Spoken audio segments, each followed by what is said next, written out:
Sa ibang balita, naniniwala ang Quezon City Police District na epektibo ang anti-drunk driving law na nilagdaan ni Pangulong Aquino.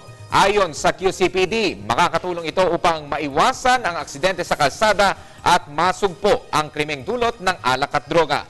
Ang ulat mula kay Alvin Baltazar. Malaki ang magagawa ng nais sa batas ng anti-drunk driving sa kampanya ng Philippine National Police laban sa kriminalidad.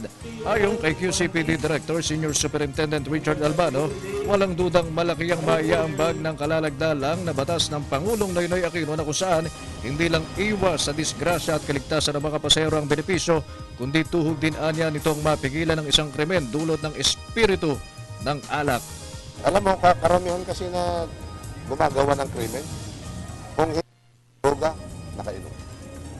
Bihira yung nakuhuli natin na normal ang pag-iisip. Lagi yung dalawa na yan. So nabawasan. Tapos yung crime prevention natin, yung babanatan natin itong mga drugs na ito. So two-way. Maganda yun.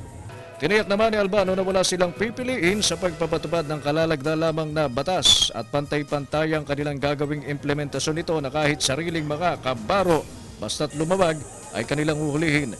Bilang tagapagpatupad ng batas, kailangan naman sila ang unang maging ehemplo sa halip na sila pa ang lumabag.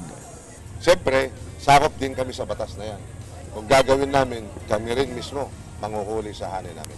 Sa ngayon ay inaalam na ng QCPD ang Implementing Rules and Regulations o IRR ng Anti-Drunk Driving Law upang mapag-aralan at maipatupad ito ng buong higpit na para sa pulisya ay isang mabisaring hakbangin para sa crime prevention. Para sa Telebisyon ng Bayan, Alvin Baltazar.